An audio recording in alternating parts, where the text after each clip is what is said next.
আপনারা এবং আমরা যারা হিংসা, শত্রুতা, সংকীর্ণতা, দ্বিধা, দ্বন্দ্ব, সংকোচ সবকিছু ত্যাগ করে ভক্তি সহকারে মহান মিলাদুন নবীর জলসায় আসতে পেরেছি, তার জন্য যিনি আমাদের ও আপনাদের তথা সকলেরই পরম প্রতিপালক, চরম স্রষ্টা, আবার লর্ড, আবার creator, most gracias, most merciful, যিনি সর্বপ্রদাতা, করুণাময়, সেই আল্লাহ তাআলার দরবারে সকলেরই কর্তব্য কৃতজ্ঞতা জ্ঞাপন করা। উচ্চ আওয়াজে প্রাণ খুলে সকলে একবার বলেন আলহামদুলিল্লাহ।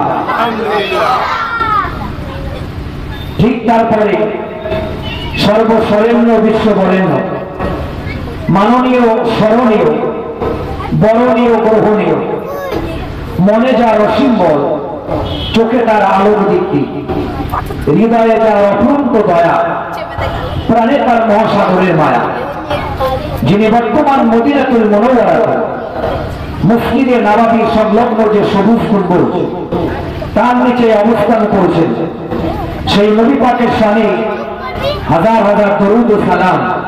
সকলে বলুন সাল্লাল্লাহু আলাইহি ওয়াসাল্লাম।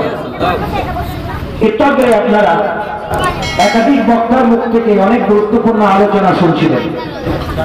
আমি এসেছি সেই বসিরহাট 24 পরগনা থেকে। যদি আপনাদের তরফ থেকে আন্তরিকতাপূর্ণ দেওয়া হয়, আল্লাহর অশেষ রহমত হয়, কিছু কথাবার্তা বলবো, বাকি আল্লাহ তাআলার মর্জি। সর্বপ্রথমে আমাদের জানা দরকার, আমি যে কালামুল্লাহ শরীফ থেকে আয়াতে কারিমা পরিবেশন করেছি এটা কোন কোরআন, আগে আমাদের জানা দরকার। আমার জীবনে অনেক নাটক, নোবেল, পুস্তক, উপন্যাস, ভালো ভালো গল্পের বই আমরা পড়েছি, কিন্তু দেখবেন প্রত্যেকটা বইতে লেখা থাকে ভুল ত্রুটি মার্জনীয়। এর অর্থ হলো কোন লেখক বা রাইটার যখন কোন বই বাজারে বার করে বা রিলিজ করে তখন কিন্তু এই কথাটা লিখে দেয়, যদি আমার বইয়ে ভুল হয়ে থাকে ক্ষমা করে দেবে। বাবা লিখে তো নাকি কথা বলে। আমি বলতে চাই এমন একটা কিতাব, যে কিতাব আল্লাহ রাব্বুল আলামিন ফেরেশতা জিবরিল আমিন মারফত বিশ্ব নবী সরওয়ারে কায়নাত মুকফিরে মওজুদ আহমদ মুজতবা জনাবে মুহাম্মদুর রাসূলুল্লাহ সাল্লাল্লাহু আলাইহি ওয়াসাল্লামের উপরে 23 বছর 3 মাস 10 দিন ধরে নাযিল করেছেন। এই কিতাবের শুরুতে আমার আল্লাহ জানিয়ে দিলেন, যালিকাল কিতাবুল লা রাইবা ফীহি, no doubt in this book, এই গ্রন্থ বা ওই গ্রন্থে ভুল তো দূরের কথা, কোন রকম সন্দেহের অবকাশ নাই। একবার জোরে বলা যাবে না সুবহানাল্লাহ। কোরআন সত্য, নবী সত্য, ইসলাম ধর্ম সত্য। আপনাদের কোনো সন্দেহ আছে নাকি? কথা বলেন। কেন নাই? নিজের দই কেউ কোনোদিন টক বলে না। আপনি মনে করেন আপনি দই তৈরি করে বাজারে নিয়ে গেলেন কাস্টমার বাড়ানোর জন্য, আপনি বলবেন আপনার দই সব থেকে মিষ্টি। আমি মুসলমানের বাচ্চা, আমার ধর্মগ্রন্থের নাম হলো কোরআন শরীফ, আমি বলবো কোরআন সত্য। আমি মুসলমানের বাচ্চা, আমার ধর্মের নাম হলো ইসলাম ধর্ম, আমি বলবো ইসলাম ধর্মটা সত্য। আমি মুসলমানের বাচ্চা, আমার ধর্মগুরু হলেন জগৎগুরু রাসূলুল্লাহ সাল্লাল্লাহু আলাইহি ওয়াসাল্লাম, আমি বলবো আমার নবী সত্য। তিনটি জিনিস হলো আমাদের, এতে কোন রকম ডাউট সন্দেহ থাকতে পারে না, কারণ তিনটে জিনিস হলো আমাদের। এই জন্য আমি বলি আপনি ছেড়ে দেন মুসলমানের কথা, ভিন সম্প্রদায়ের দাদারা, গায়ের কম দাদাদের মাথার মুকুটমণি স্যার উইলিয়াম মোর তিনি বলেছেন, there is probably in the world an other book which has revived 14th century with the pure text. তিনি বলেছেন বিশ্বের বুকে যত ধর্মগ্রন্থ এসেছে তার মধ্যে সর্বশ্রেষ্ঠ ধর্মগ্রন্থ হলো আল কোরআনুল মাজিদ। কেন? 15-17 বছর আগে যে অবস্থায় ছিল আজকে সেই অবস্থায় পৃথিবীতে বিরাজ করছে। কোরআন শরীফের মধ্যে 6666 খানা আয়াত, 540 খানা রুকু, একটাও ওয়ার্ড, একটাও সেন্টেন্স, একটা হরফ পরিবর্তন হয়নি। সেটা হলো একমাত্র কোরআন শরীফ। আরেকবার জোরে বলা যাবে না সুবহানাল্লাহ। আপনাদের সুবহানাল্লাহ বলতে কষ্ট হচ্ছে না? যদি বলতে কষ্ট হয় বলতে বলবো না, তবে একবার সুবহানাল্লাহ বলে আসমান এবং জমিনের মধ্যবর্তী যে ফাঁকা জায়গা রয়েছে আমার আল্লাহ পাক এই জায়গাগুলোকে রহমত দিয়ে ভরিয়ে দেন। আরেকবার জোরে বলুন সুবহানাল্লাহ। আমি বলতে চাই শেখ গুরু নানক এই নামটা শুনে কি মুসলমান মনে হলো নাকি বাবা? কথা বল। গুরু নানক ইনি একজন হিন্দু সম্প্রদায়ের দ্বারা Sheikh Guru Nanak and Quran is God. Now the Holy Quran is only to guide the world. তিনি বলেন কোরআনের যুগ চলে গেছে, অতিবাহিত হয়ে গেছে, গোটা বিশ্বকে পরিচালনা করার জন্য সম্ভবত একটাই ধর্মগ্রন্থ আছে, সেটা হলো কোরআন শরীফ। আরেকবার জোরে হবে না সুবহানাল্লাহ। ইসলাম যুগে যত ধর্মগ্রন্থ আছে ঋক, সাম, যজু, অথর্ব, চিন্তাবেস্তা, Tripitaka, Janamsakhi Bhai Bala, Old Testament, New Testament, any theology কোন ধর্মগ্রন্থের কথা বলবেন? চ্যালেঞ্জ করে বলতে পারি আমরা কোরআন শরীফ ছাড়া আদর্শ কোন ধর্মগ্রন্থের হাফেজ হয়নি আর হবেও না। গোটা বিশ্বকে পাতা পাতা করে খুঁজলেও পাওয়া যাবে না। আল্লাহ রাব্বুল আলামিন জানিয়ে দিয়েছেন আমি আল্লাহ কোরআন পাঠিয়েছে নবীর উপরে, সংরক্ষণের দায়িত্ব আমি আল্লাহ নিজেই নিয়েছি। কোরআন শরীফটাকে আমি আল্লাহ এমন একটা জায়গায় হেফাজত করেছি যেখানে পোকাই কাটতে পারবে না, চোরে চুরি করতে পারবে না, ডাকাতে ডাকাতি করতে পারবে না, বন্যার পানিতে ডুবাতে পারবে না। সেটা হলো মানুষের সিনার মধ্যে গেঁথে রাখা তৌফিক দিয়েছি বলে খোঁজ করলে পাওয়া যাবে বিশ্বের বুকে লক্ষ লক্ষ হাফেজ কোরআন। আরেকবার জোরে হবে না সুবহানাল্লাহ। এই কোরআন শরীফ থেকে ছোট্ট ছোট্ট দুটি আয়াতে কারিমা পরিবেশন করেছি, সাথে সাথে রাসূলুল্লাহ সাল্লাল্লাহু আলাইহি ওয়াসাল্লামের মুখস্থিত বাণী, যেটাকে বাংলায় বলা হচ্ছে নবী কথা, ইংরেজিতে বলা হচ্ছে দ্য সেইং অফ মুহাম্মদ সাল্লাল্লাহু আলাইহি ওয়াসাল্লাম, আরবিতে বলা হচ্ছে হাদিস। আপনাদের সম্মুখে আমি পরিবেশন করেছি। হাদিসটার মধ্যে কি বলা আছে? সর্বপ্রথমেই এসে আমি বললাম দরুদ শরীফ পড়তে হবে। আপনারা আমাকে প্রশ্ন করতে পারেন, খোকা দরুদ শরীফ পড়লে কি লাভ আছে? মানুষ লাভে লাভ হয়, বিনা লাভে কেউ তো লোভ হয় না। তাহলে দরুদ শরীফ আমাদের কেন পড়তে হবে? আল্লাহ রাসূল সাল্লাল্লাহু আলাইহি ওয়াসাল্লাম জানালেন ওই ব্যক্তি সবচাইতে কৃপণ যে ব্যক্তি আমার নাম শুনে দরুদ শরীফ পাঠ করলো। ভাই কৃপণ লোক আপনাদের গ্রামে আছে কিনা আমার জানা নেই, তবে আমার বসিরহাট এলাকাতে আছে একটা কৃপণ লোকের কথা বলি। কিছু কিছু মানুষ আছে দেখবেন ক্ষুধা লাগার ভয়ে পায়খানা করে না, এরকম কৃপণ দেখেছেন আপনি? এর চাইতেও কৃপণ যে ব্যক্তি আমার নাম শুনে দরুদ শরীফ পাঠ করলো না। অন্তত পক্ষে আপনাকে সাল্লাল্লাহু আলাইহি ওয়াসাল্লাম বললাম। কেন আমরা দরুদ পড়লাম? কোন নবী সম্পর্কে আলোচনা করতে বসেছি। এটা সাবরেসানি মজলিস, আলোচনা আমি অবশ্যই করব। ভাইজানদের নানিমা দুনিয়া থেকে বিদায় নিয়েছে, তার রুহের মাগফিরাত কামনার জন্য আজকের এই মিলাদুন নবী জলসা শুধু একা ওনার জন্য নয়, সারা বিশ্বে যত মুসলমান নরনারী বিদায় নিয়েছেন সকলের জন্য আল্লাহর কাছে আমরা দুহাত করে দোয়া করব। আল্লাহ রাসূল সাল্লাল্লাহু আলাইহি ওয়াসাল্লাম হাদিস শরীফে কত সুন্দর করে জানালেন। قال النبي صلى الله عليه وسلم من صلى علينا واحدة صلى الله عليه وسلم أو كما قال عليه الصلاة والسلام الله النبي جناب محمد رسول الله صلى الله عليه وسلم হাদিস শরীফে জানালেন যে ব্যক্তি আমার নামে মাত্র একটি বার দরুদ শরীফ পাঠ করবে আল্লাহ রাব্বুল আলামিন তার উপরে 10টি করে রহমত বর্ষণ করবে। একটু জোরে হবে না সুবহানাল্লাহ? That is absolute true. তবে বাচ্চাদের আওয়াজ শুনে কান তালা লেগে যাবে, এখানকার বাচ্চাদের ভোল্টেজ আছে, সত্যি কথা ভোল্টেজ আছে ভাই। এরা যখন জন্মেছিল না মধু দিয়েছিল গাল, অনেক ভোল্টেজ আছে মাশাআল্লাহ, অসুবিধে নেই আমার ভাই। That is absolute true. কে বললেন? আমার নবী বললেন। অনলি ওয়ান, মাত্র একবার দরুদ শরীফ পাঠ করলে সাল্লাল্লাহু আলাইহি ওয়াসাল্লাম, ইনি কোন মুহাম্মদ, আল্লাহু আকবার। আমার নামের আগে মোহাম্মদ, আপনাদের নামের আগে মোহাম্মদ। এই মোহাম্মদ নবীর নাম Mohammad, but is between difference. কেন? আসমান জমিন তফাৎ, আসমান জমিন তফাৎ। এই মোহাম্মদ নবীর নাম Mohammad, but is between difference. মনে করে আপনাদের গ্রামে একটা পুকুর আছে, আর যে সমস্ত এলাকাতে নদী আছে ওই নদী আর এই পুকুর কিন্তু এক করা যাবে না।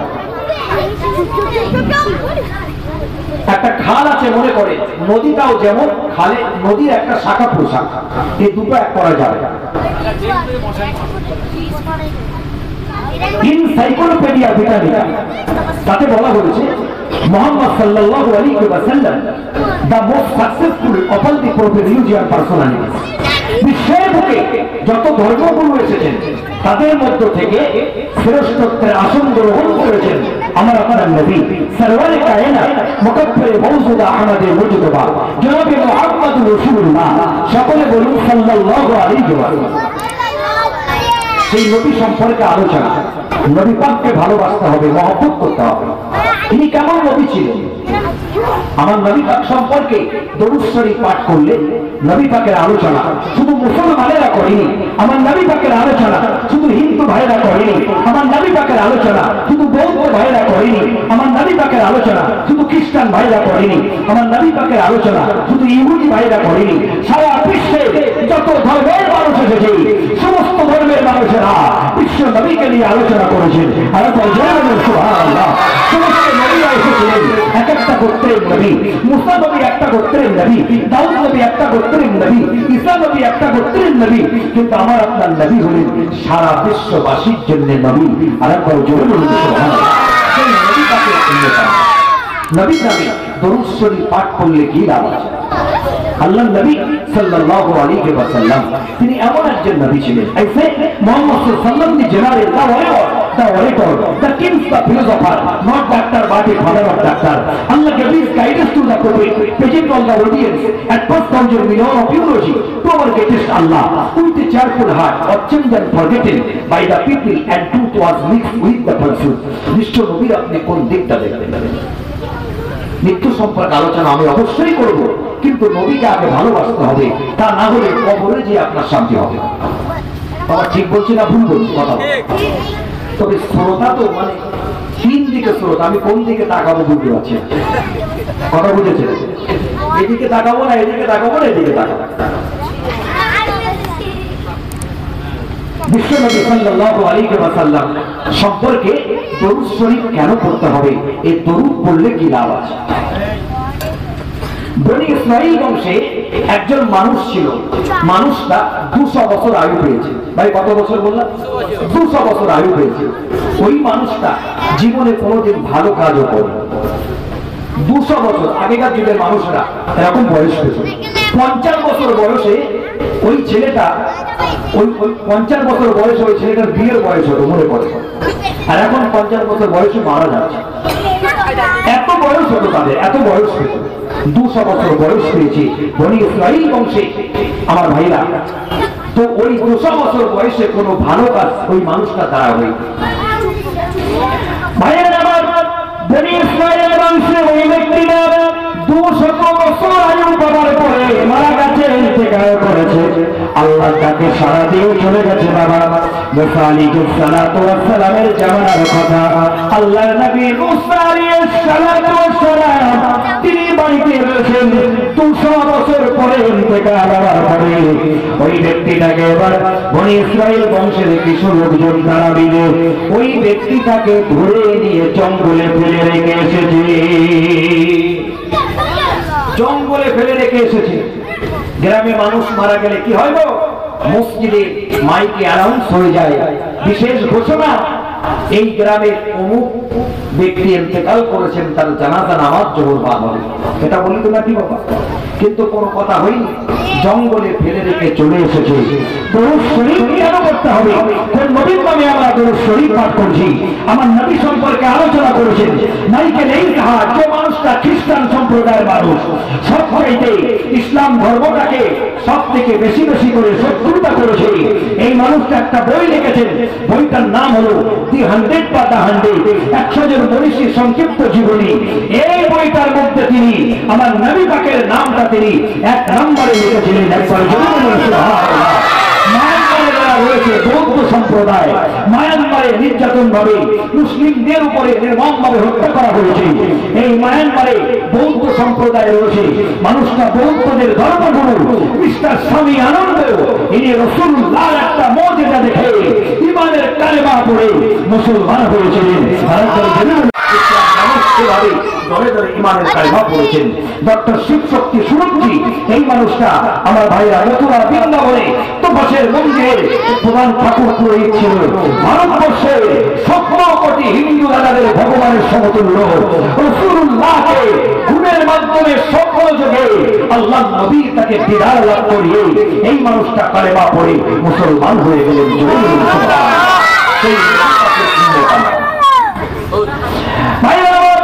আল্লাহ নবী মুসা আলাইহিস সালাতু ওয়াস সালামকে আল্লাহ রাব্বুল আলামিন জানালেন আমার ভাইরা নবীদের কাছে ওই আসতো বাবা ওই আসতো আল্লাহর নবী মুসা আলাইহিস সালাতু ওয়াস সালামকে জানানো হলো হে মুসা তোমার কওমের মধ্যে একজন মানুষ মারা গেছে। এই ব্যক্তিটা 200 বছর আয়ু পেয়েছিল। তোমার গ্রামের মানুষজনেরা তাকে ধরে নিয়ে দেখো জঙ্গলে ফেলে রেখে চলে এসেছে। তুমি যাও যাও বাড়ি চলে যাও, তাদেরকে গিয়ে বলো তাদেরকে গিয়ে বলো ওই মানুষটাকে যেন বাড়িতে নিয়ে আসে। ওই ব্যক্তিটাকে বাড়িতে আনার পরে ভালো করে গোসল করিয়ে কাফন পরিয়ে তাকে যেন কবরস্থ করা হয়। আল্লাহর নবী মুসা আলাইহিস সালাতু ওয়াস সালাম এবার কওমদেরকে কওমের মানুষদের এক জায়গায় ডাকলেন, ও ভাইরা তোমরা যেটা করেছো এটা করোনা করলাম। ওই ব্যক্তিটাকে জঙ্গল থেকে বাড়ি নিয়ে আসো, এসে তাকে গোসল করার কাপড়ের কাপড় পরিয়ে দাও, তাকে দাফন করতে হবে। বলে কেন কেন বলো কেন মুসা নবী আল্লাহর নবী মুসা আলাইহিস সালাতু ওয়াস সালাম আপনি কেন এটা বলছেন বলুন বলুন। এই মানুষটা 200 বছর আয়ু পেয়েছিল, জীবনে কোনোদিন ভালো কাজ করেনি, এই জন্য আমরা তাকে জঙ্গলে রেখে এসেছি।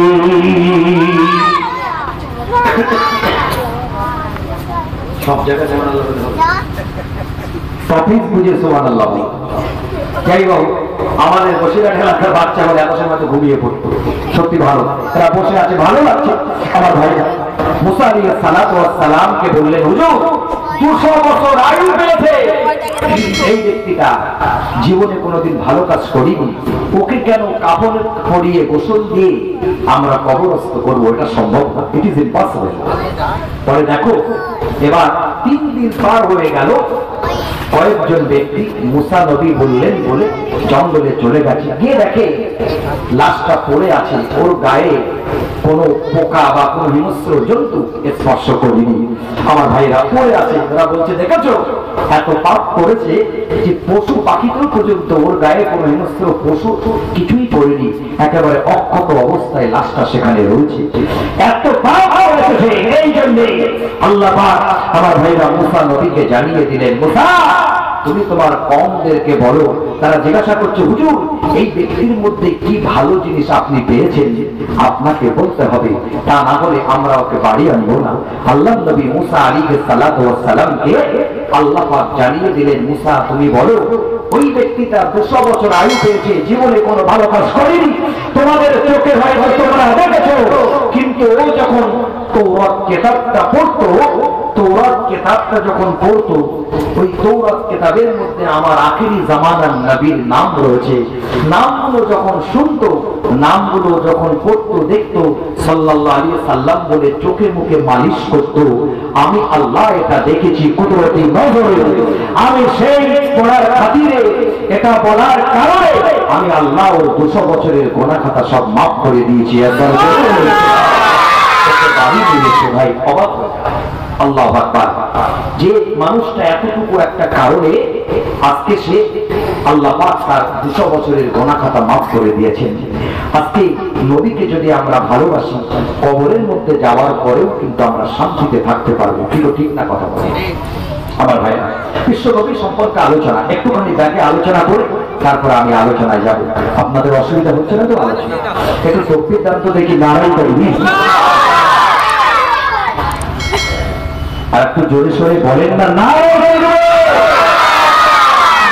আল্লাহ নবী মুসা আলাইহিস সালাতু ওয়াস সালাম আমার নবী শেষ নবী যখন পৃথিবীতে আসবেন, আসার পূর্বাভাস একটুখানি ব্যাখ্যা আলোচনা এই জন্য করছি, এটা করার পরে নবী পাক সম্পর্কে আমাদের আর একটুখানি ধারণা জন্মাবে যে আমাদের নবীকে কেন ভালোবাসতে হবে। আল্লাহর নবী যখন পৃথিবীর জমিনে আসবেন, এই আসার পূর্বাভাস রাসূলুল্লাহ এসেছিলেন কোন মাসে বলতে পারবেন? রবিউল আউয়াল মাসে। এটা আমাদের মুসলমান আমাদের জানতে হবে। ইংরেজিতে 12 মাসের নাম আমরা জানি, বাংলায় 12 মাসের নাম আমরা জানি, কিন্তু আরবিতে 12 মাসের নাম জানার দরকার মনে করি। মুহররম, সফর, রবিউল আউয়াল, রবিউল সানি, জমাদিউল আউয়াল, জমাদিউল সানি, রজব, শাবান, শাওয়াল, রমজান, জিলহজ, জিলহজ, এগুলো আমাদের জানা দরকার। আল্লাহ রাসূল এসেছিলেন 12 রবিউল আউয়াল সোমবারে। এই আলোচনা শুধু হাদিস কোরআনের মধ্যে নয়। মুসা আলাইহিস সালাতু ওয়াস সালাম উনি যখন দুনিয়া থেকে চলে যাচ্ছেন, আল্লাহর কাছে দোয়া করলেন, আল্লাহ আমি তো দুনিয়া থেকে চলে যাব। একজন মাস্টার মশাই স্কুল থেকে রিটায়ার করে যাওয়ার সময় বলে যায়, দেখো এই ছাত্ররা, আমার সরকারি বয়স 60 বছর হয়ে গেছে, আমার চাকরি শেষ, আমি চলে যাচ্ছি, আমার পরে একজন শিক্ষক আসবে, তোমরা তার কথাগুলো মনোযোগ দিয়ে শ্রবণ করো। এটা বলে না বলে না? কথা বলে বলে। আল্লাহর নবী মুসা আলাইহিস সালাতু ওয়াস সালাম উনি যখন দুনিয়া থেকে চলে যাচ্ছেন, যাওয়ার সময় আল্লাহ পাকের কাছে বললেন, আল্লাহ আমি তো দুনিয়া থেকে চলে যাচ্ছি, আল্লাহ আপনি আমার পরে একজন রিপ্রেজেন্টেটিভ, একজন প্রতিনিধি, একজন পয়গম্বর, একজন প্রফেট, একজন নবীকে পাঠান। এগুলো সিমিলার ওয়ার্ড। কেন? মানুষ তার কাছে ধর্মের বাণী শুনবে। মুসা আলাইহিস সালাতু ওয়াস সালামের উপরে একটা আসমানি কিতাব এসেছিল। কিতাবটার নাম একটু বলবেন? কি নাম? কি নাম বলেন বাবা? সবাই জানেন, আমাকে টেস্ট করছেন আমি জানি কিনা, তাই তো? আমি না জানলে বাবা বসিরহাট থেকে আসবো। কথা বল। তৌরাত শরীফ, ঠিক বললাম তো নাকি?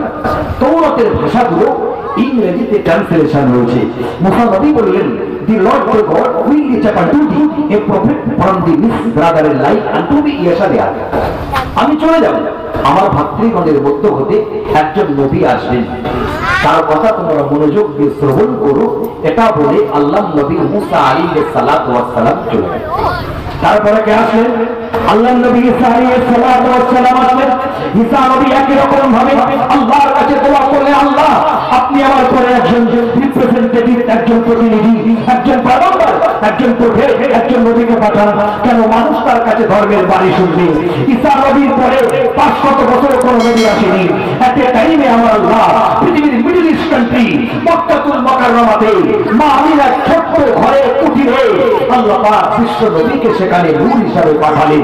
একবার জোরে বলুন সুবহানাল্লাহ। ঈসা নবীর উপরে যে আসমানি কিতাবটা এসেছিল, কিতাবটার নাম হলো ইনজিল শরীফ। ঈসা নবী, এই আমার ভাই ইনজিল শরীফের ভাষাগুলো ইংরেজিতে ট্রান্সলেশন হয়েছে। ঈসা নবী বললেন, the Lord of God will teach us unto thee, তিনি বললেন, if you love me keep my commandments and I will pray the father and he shall give you another comforter that he may be able to bear. তোমরা যদি আমাকে ভালোবাসো, আমার কথাগুলো মনোযোগ দিয়ে শ্রবণ করো। আমি চলে যাচ্ছি, আমার পরে একজন নবী আসবে। খ্রিস্টান, ইহুদি, তৌরাত, ইনজিলে রাসূলুল্লাহ আসার পূর্বাভাস জানিয়ে এগুলো আসমানি কিতাব। এই কিতাবগুলোর মধ্যে আলোচনা থাকা সম্ভব। বাজারে একটা বই বার হয়েছে, বইটার নাম হলো বেদ পুরাণী হযরত মুহাম্মদ সাল্লাল্লাহু আলাইহি ওয়াসাল্লাম। কার লেখা?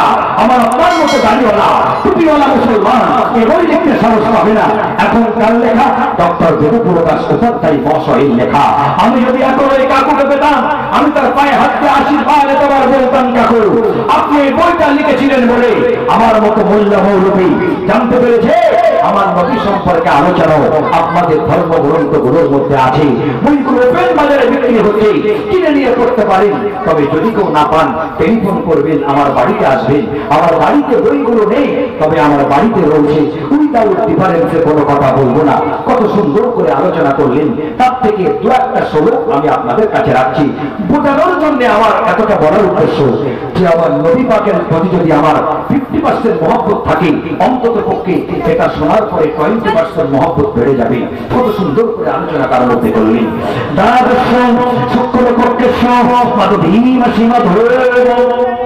এগুলো সংস্কৃত শব্দ। কে লিখেছেন? ডক্টর বেদপ্রকাশ উপাধ্যায় মহাশয়।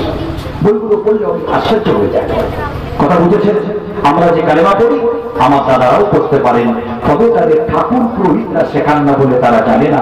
তাদেরকে শেখালে অবশ্যই এটা পড়তে হবে। লা ইলাহা ইল্লাল্লাহ মুহাম্মাদুর রাসূলুল্লাহ, লা ইলাহা ইল্লাল্লাহ ওয়াতি পাপম ইল্লা ইলা গফরুল পদম জন্ম বৈকুণ্ঠ বিনতি তজবিন মুহাম্মাদ। আমরা বলি আল্লাহ, দাদাদের শাস্ত্রে রয়েছে অল্লাহ। আমরা বলি আদম, দাদাদের শাস্ত্রে রয়েছে অদম। এইভাবে আমরা বলি হাওয়া, দাদাদের শাস্ত্রে আছে ভগবতী, মানে অ্যাজ ইট ইজ, হুবহু যেমনটি আছে তেমনটি।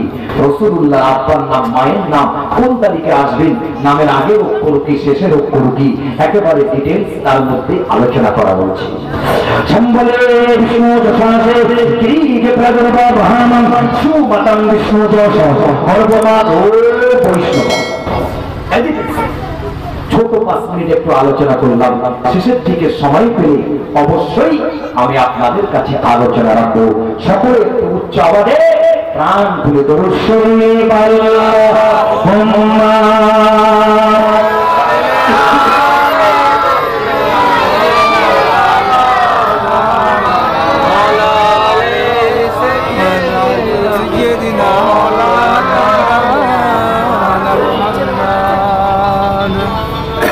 दरे पे आका किसी दिन बुला लीजिए, दरे पे आका किसी दिन बुला लीजिए, आपके कदमों में मुझको सुला लीजिए, दरे पे आका किसी दिन बुला लीजिए।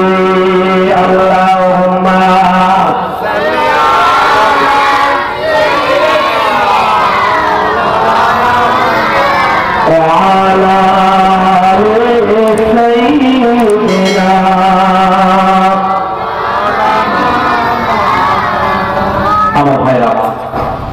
আল্লাহকে ভয় করতে হবে, নবীকে ভালোবাসতে হবে, আর মৃত্যুকে স্মরণ করতে হবে।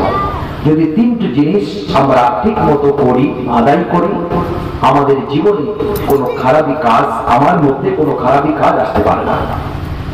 আল্লাহ বললেন, ইয়া আইয়ুহাল্লাযীনা আমানু তাকুল্লাহ হাক্কা তুকাতিহি ওয়া লা তামুতুন্না ইল্লা ওয়া আনতুম মুসলিমুন।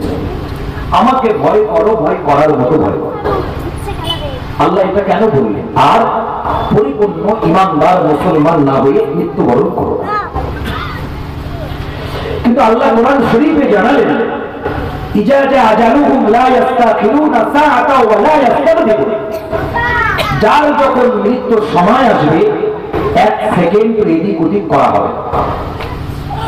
আল্লাহ এটাও বলে দিলেন, মৃত্যুর সময় আসলে আপনাকে মরতেই হবে। তাই সে যত বড় লাশাই হোক না কেন, কোটি কোটি টাকার মালিক হতে পারে, গাড়ি বাড়ি ব্যাংক ব্যালেন্স সবকিছু আছে, কিন্তু যখন মরণের সময় আসবে আপনাকে মরতেই হবে। এর বিকল্প কোনো ব্যবস্থা নেই। আজও পর্যন্ত কোনো বৈজ্ঞানিক, কোনো ডাক্তার এর কোনো মেডিসিন বা কোনো রকম ব্যবস্থা করতে পারেনি। আল্লাহ পাক অর্জন করতে জানিয়ে দিলেন, কুল্লু নাফসিন যায়কাতুল মাউত।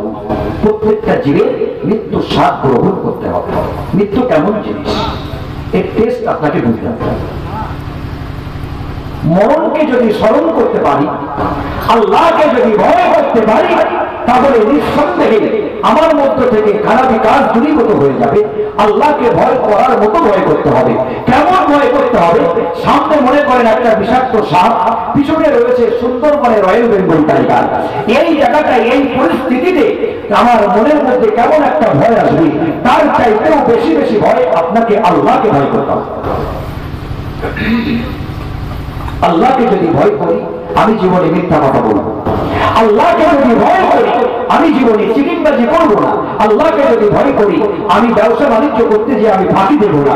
আল্লাহকে যদি ভয় করি, আমি যে কাজ করি সেই কাজটা আমি নিয়ম মাফিক, নিয়ম মেনে আমি কাজ করব। যদি আল্লাহকে আমি স্মরণ করতে পারি। আল্লাহকে ভয় করেছিলেন, আপনি ইতিহাসের পাতা আলাদা করুন, দেখলে বোঝা যাবে, পড়লে বোঝা যাবে, শোনা যাবে। আল্লাহকে ভয় করেছিলেন আমাদের সমস্ত ওলিদের সরদার, মাহবুবে সুবহানী, কুতুবে রাব্বানী, গাউসে সামদানী, বরফির আব্দুল কাদের জিলানী রহমাতুল্লাহ আলাইহি। ইনি সমস্ত ওলিদের সরদার। আল্লাহকে কেমন ভয় করেছিলেন বাবা? আজকে আমরা সাধারণ মানুষেও আমরা আল্লাহকে ভয় করি না। এমন একটা অন্যায় কাজ করেছি, গুনাহ করেছি, ভাবছি কেউ দেখতে পাইনি, কিন্তু না, আমার আল্লাহ দেখছেন। যেখানে কেউ নেই সেখানে আমার আল্লাহ কুদরতি নজরে সবকিছু দেখেছেন। আল্লাহর কাছে দুটো হাত ধরে আমার ভাইরা মাফি চাইতে হবে, তওবা করতে হবে আল্লাহর কাছে। আল্লাহ আপনি আমাকে ক্ষমা করে দেন। মাহবুবে সুবহানী কুতুবে রাব্বানী গৌসে সামদানি মওলানা আব্দুল কাদের জিলানী রাহমাতুল্লাহ আলাইহি ছোটবেলায় একেবারে ছোট মানুষ, তিনি বাগদাদের মাদ্রাসায় পড়তে যাচ্ছেন। কোথায়? মাদ্রাসায় পড়াশোনা করার জন্য আম্মা জান ওনাকে পাঠালেন, যাও বাবা বাগদাদের মাদ্রাসায় যাও, তুমি পড়াশোনা করো, তোমাকে মাদ্রাসা শিক্ষা করতে হবে। আমাদের গ্রাম এলাকার মানুষেরা দেখবেন মাদ্রাসা শিক্ষাটাকে একেবারে যেন অন্যরকম চিন্তা ভাবনা করে, নেগলিজেন্সি ভাবে যে মাদ্রাসা শিক্ষা করে কোনো লাভ নেই। কিন্তু এখনকার মাদ্রাসা শিক্ষা বহুমুখী শিক্ষা, বহুমুখী শিক্ষা। মাদ্রাসা ছেলে ইংরেজি বলবে, আরবি বলবে, উর্দু বলবে, ফার্সি বলবে, সে সায়েন্স নিয়ে কথা বলবে, অঙ্ক করবে, অঙ্ক সূত্র বলবে। কিন্তু মাদ্রাসায় এখন মডেলিং, সে আমার ভাইরা রিমডেলিং করে মাদ্রাসাকে এখন বহুমুখী শিক্ষা দেওয়া হচ্ছে, কিন্তু মাদ্রাসায় ছেলে পেলে দিতে চায় না। তবে ছোট্ট মানুষ উনি বাগদাদের মাদ্রাসায় যাচ্ছে আরবি শিক্ষা করতে। একবার জোরে বলুন সুবহানাল্লাহ। মাহবুবে সুবহানী কুতুবে রাব্বানী গৌসে সামদানি মওলানা আব্দুল কাদের জিলানী রাহমাতুল্লাহ আলাইহি উনি মাদ্রাসায় পড়তে যাচ্ছেন। বাবা বাগদাদের মাদ্রাসায় যেতে যাওয়ার সময় ওনার আম্মা জান ওনার পকেটের নিচে জামাটা বেল্ট দিয়ে কেটে দিয়ে তার মধ্যে 40টা দিনার দিয়ে জামাটা সেলাই করে দিয়েছে বাবা। আর আম্মা জান বলে দিয়েছেন, ও বাবা জীবনে যেন মিথ্যা কথা বলবে না, মিথ্যা কথা বললে হয়তো কেউ দেখতে পাবে না, শুনতে পাবে না, কিন্তু তোমার আল্লাহ সবকিছুই শুনতে পাবে। ও বাবা জীবনে যেন মিথ্যা কথা বলবে না। আম্মা জানের কথা এত পরিমাণে মেনে দিয়েছেন তিনি। ওই ছোট্ট মানুষরা রাস্তা দিয়ে চলতে যাচ্ছে, যেতে রাস্তার মাঝখানে কয়েকজন ডাকাত দস্যু তারা রাস্তার মাঝখানে বসে রয়েছে। যে মানুষ রাস্তা দিয়ে চলে যায়, চলতে চলে যাচ্ছে, যেতে তাদেরকে ধরে নিয়ে টাকা পয়সা গুলো সব চিন্তায় করে নেওয়া হচ্ছে। যে মাত্র ছোট মানুষ বাগদাদের মাদ্রাসায় পড়তে যাবে, মাহবুবে সুবহানী মওলানা আব্দুল কাদের জিলানী রাহমাতুল্লাহ আলাইহি উনি যেতে এবার ডাকাত দস্যুদের কবলে পড়ে গেল। কবলে পড়ার পরে বলে, বাবা তোমার কাছে কি রয়েছে? বলে আমার কাছে 40টা দিনার আছে, 40টা দিনার রয়েছে আমার কাছে। একবার জোরে বলা যাবে না সুবহানাল্লাহ। অত ছোট মানুষ, ও তো বলতে পারতো আমার কাছে কিছু নেই। ডাকাত দলেরা কিন্তু ওকে ছেড়ে দিত, ভাই দিত না কথা দিত। এত ছোট মানুষ নিঃশব্দে মিথ্যে কথা বলছে না, বললো আমার কাছে 40টা দিনার আছে। এখন মোবাইল উঠে না ভাই, মিথ্যা কথার ফুল ঝুলি চলছে, কি ঠিক না কথা। মনে করেন আমি বালি ব্রিজ পার হচ্ছি, কমিটি ফোন করছে কোথায় আছে, এই আমি রাজধানী টোল ট্যাক্সের পাশে এসে গেছি, আপনার তো দেখতে যাচ্ছেন না। এই এতটুকু মিথ্যারও আল্লাহর কাছে জবাব দিতে হবে না কথা বলতে। তবে কিছু মানতে যেগুলো মৌলানা পড়তে যে ক্লাসে পড়ানো হবে। আপনাকে একজন বলছে আমাকে কিছু পয়সা ধার দেন, আপনি বলছেন খোদার কসম আমার কাছে 1 পয়সা নেই, বাড়িতে আছে কাছে নেই। ওই মেয়েতে যদি বলেন তবে জায়েজ আছে, কথা বুঝেছেন? কিন্তু এগুলো সব জায়গায় বললে হবে না, এগুলো আলেম মহল। যাই হোক, আম সমাজে এইগুলো বললে হয় না। মিথ্যা কথার ভুল চুরি ধরবে একেবারে মিথ্যায় একেবারে সমস্যা। আমার ভাইরা সর্বনাশ হয়ে যাচ্ছে। এতটুকু মিথ্যা কথার জবাব আল্লাহর কাছে দিতে হবে। উনি মায়ের কথা আমল করেছে। আজকে আমরা আমার ভাইরা আম্মা জান যদি দোয়া করে বাচ্চার জন্য, মায়ের দোয়া এবং বদদোয়া সুইচ চাপলে যেমন তাড়াতাড়ি বাদ চলে ওঠে, আল্লাহ দরবারে এত তাড়াতাড়ি মায়ের দোয়া এবং বদদোয়া আল্লাহর কাছে কবুল হয়ে যায়। একবার যদি বলি সুবহানাল্লাহ। আল্লাহর ঘরের স্থান হলো আব্বা এবং আম্মার স্থান, কথা বুঝেছেন? আব্বা এবং আম্মার স্থান। মায়ের কথা মেনেছেন। আপনাদের এলাকাতে মনে হয় এই পেশেন্ট নেই, আমার বসিরহাট এলাকাতে আছে ভাই পেশেন্ট। ভাই জানেন বিয়ে শাদীর পরেই বলছে আব্বা আমি আলাদা। এই লোকে আছে নাকি এই মজলিসে? মনে হয় নাই। এই জায়গাটা ভালো জায়গা, মাশাআল্লাহ, অসুবিধা নেই। কথা বুঝেছেন? মাকে সহ্য করতে পারে না আমার ভাইরা, মায়ের কথা আমল দেব বলে ছোট্ট মানুষ তিনি বলে দিলেন আমার কাছে 40টা দিনার আছে। একবার চলে বলুন সুবহানাল্লাহ। বাচ্চাটাকে দাঁড় করিয়ে দিয়ে মা বলে শুধু আমি কত বড় পারি সন্তানি বড় তাদের জীবনে রহমতুল্লাহ আলাইহি এবার দাঁড় করিয়ে দিয়ে টাকা 10 একজন টাকা চলে গেল দাদার সত্তারের কাছে। সত্তা রাস্তার ওই সাইডে, রাস্তার সাইডে বসে রয়েছে আর চেলাচাম তারা সেখানে ডাকাতি করছে। ও আশ্চর্য হয়ে গেছি বলে বলে আমরা আশ্চর্য হয়ে গেছি, এত ছোট্ট বাচ্চা আজকে সে রাস্তা দিয়ে হেঁটে যাচ্ছে, তাকে আমরা জিজ্ঞাসা করলাম তোমার কাছে কি আছে বলো বলো। ও এক কথায় বলে দিল আমার কাছে 40টা দিনার আছে। বলে তাই নাকি? বলে হ্যাঁ। বলে আমরা এবার তাকে বললাম বাবা তুমি আমাদের কাছে কেন সত্যি কথা বললে? তুমি যদি মিথ্যা বলতে আমরা তোমাকে ছেড়ে দিতাম, কারণ তোমার যে বয়স হয়েছে ওই 40টা দিনার তোমার কাছে থাকার বয়স হয়নি, আমরা তোমাকে ছেড়ে দিতাম। তো বাবা তুমি কেন মিথ্যা কথা বলেছো? বলে আমি আমার আম্মা জানের কথা আমি মেনে নিয়েছি আর আল্লাহকে আমি ভয় করেছি। জোরে বলেন সুবহানাল্লাহ। এই কথাটা সে বলে দিল। বলার পরে এবার সমস্ত শরীরটা সাজ করা হলো। সমস্ত শরীর সাজ করার পরে খুঁজে পায় না। এই খোকা তুমি কি আমাদের সঙ্গে কেউ বাস করেছো নাকি? বলে না না, পয়সা তোমরা খুঁজে পাবে এমন জায়গায় রয়েছে। আমার আম্মা জান আমাকে বাড়ি থেকে আসার সময় আমার বগলের নিচে জামাটা কেটে ওই জায়গায় পয়সাগুলো দিয়ে সেলাই করে দিয়েছিল। এই দেখেন বগলের নিচে টাকা রয়েছে, টাকা রয়েছে। এই টাকাগুলো টাকার পরে এবার টাকার সর্দার ঝঞ্ঝর করে কাটতে শুরু করে দিল।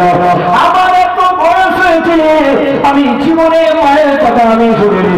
সারা জীবন ফেরবাজি চিটিংবাজি করেছি, লোকের মাল আত্মসাৎ করা আমার কাজ, আমার কাজ। আল্লাহকে জীবনে আমি স্মরণ করিনি, আল্লাহকে জীবনে আমি ভয় করিনি। আমি এই বাচ্চা থেকে যে জ্ঞানটা আমি পেয়েছি, আজকে আমি টাকার তলে সর্দার ছিলাম। সমস্ত টাকাদেরকে নিয়ে ওই ছোট্ট মানুষ তার হাতে হাত দিয়ে তওবা করে নিয়ে সেখান থেকে ক্ষমা আমার ভাইরা ভুল স্বীকার করল। জীবনে আর আমি এই কাজ আর আমি আর করবো না। আজকে থেকে আমি 5 ওয়াক্ত নামাজ পড়ব। ছোট্ট মানুষ মাদ্রাসায় পড়তে গেছে, শিক্ষক বলছে বলো আলিফ বা তাসা। না হুজুর ওটা আমি বলবো না। আউযু বিল্লাহ বিসমিল্লাহ পড়লেন, সূরা ফাতিহা শেষ করলেন। জোরে বলুন সুবহানাল্লাহ। সূরা ফাতিহা পড়ার পরে আবার তিনি পড়লেন আলিফ লাম মিম যালিকাল কিতাবু লা রাইবা ফীহি হুদাল লিল মুত্তাকিন। এইভাবে পড়তে পড়তে সুবহানাল্লাযী আসরা বিআবদিহি লাইলাম মিনাল মাসজিদিল হারাম ইলাল মাসজিদিল আকসা আল্লাযী বারাকনা হাওলা ইলা 15 পারা, কোন কোন কিতাবে 18 পারা পর্যন্ত পড়লেন। আমার ভাইরা শিক্ষক এবার যখন ছোট্ট মানুষ উনি চুপ করলেন, বাবা পড়ো। হুজুর আমার আজ জানা নেই, আমি এই পর্যন্তই জানি। কি ব্যাপার গো বাবা? বলে আম্মাজান যখন আমাকে ছোটবেলায় কোলে নিয়ে দোল্লায় বসে দোল দিতেন, আমার মা ছিল কোরআনের হাফেজা, আমার মা